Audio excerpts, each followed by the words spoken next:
Union of Mine Workers kicked off its strike with marches today, and Numsa's Secretary General Irvin Jim earlier said employers had forced the union's hand towards industrial action following deadlocked wage negotiations. Numsa has demanded 8% across the board in the first year, but one of their employer bodies, the Steel and Engineering Association, SABC, has offered a 4.4% increase. One of the issues is central bargaining. Centralized bargaining means that employers in a sector get together and bargain in one block, essentially with trade unions or multiple trade unions. But the CEO of the National Employers Association of South Africa says central bargaining will not serve the interests of the businesses that it represents. Gerhard Papenfus joins us now. Mr. Papenfus, thank you. You say that the centralized bargaining system is at the expense of small businesses. Just explain why you are against it.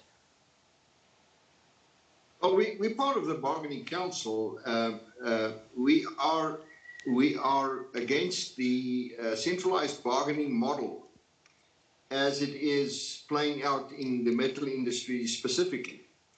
In this industry, it just happens to be that 10% of employers, that's the guys belonging to SABC, have in the past determined wages which were extended to non-parties. Now, SABC represent about 10% of employers in the industry, but as a result of the arrangement and the Labour Relations Act, which rely heavily on the number of people employed by a business, they had the majority or the capability of extending these agreements. That's no longer the case. For 10 years now, NEASA is the strongest role player in the industry. We have by far the most members. But so what we say is, if Numsa wants a deal, they must have it with us.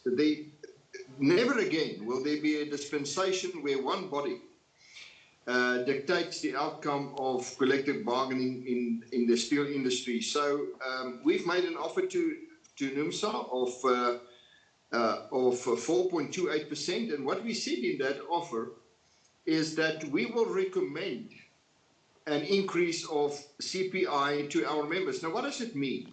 First of all, it means that businesses can give increases of more than 4%.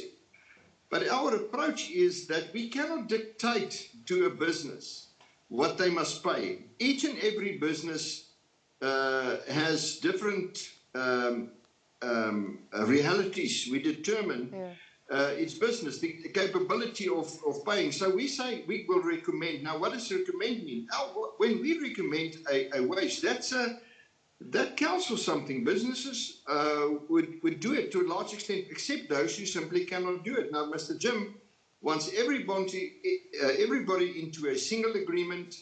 They want 8%. Let me tell you, 8% is not going to happen. The economy cannot carry an 8% increase. It's not going to happen from our side.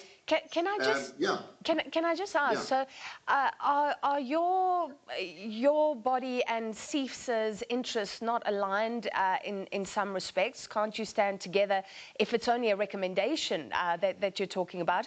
And they're offering 4.4, you're at 4.2 something. It's not that far off. The basis on which this calculation is made, it differs entirely. SABC outpriced steel businesses entirely. They are the reason for this massive industrialization of steel businesses. The industry doesn't grow. The last 30 years, this industry is not growing. This industry is shrinking, and wages, outrageous wages, is one of the reasons. So, for instance, in SABC's case, the minimum wage for a sweeper, somebody that's entering the industry with no experience and no qualification, it earns 50 Rand an hour. And the cost to company is 12,000 Rand a month. Now, you and I might say that's not a lot of money, but you cannot create work for lower income people, for unskilled people on 12,000 Rand a month. Okay. What is our minimum wage? Our minimum wage is what a company can afford, and that's Mr. where we differ entirely. Thank you. Yes. You got that point across. And may I ask you to please stay with us, but I do have to interrupt you only because our president is currently addressing SADC. Remember, this is the Troika, and this relates to Mozambique specifically. Let's go live very quickly, and please stay with us, Mr. Papenfus. Needs to be covered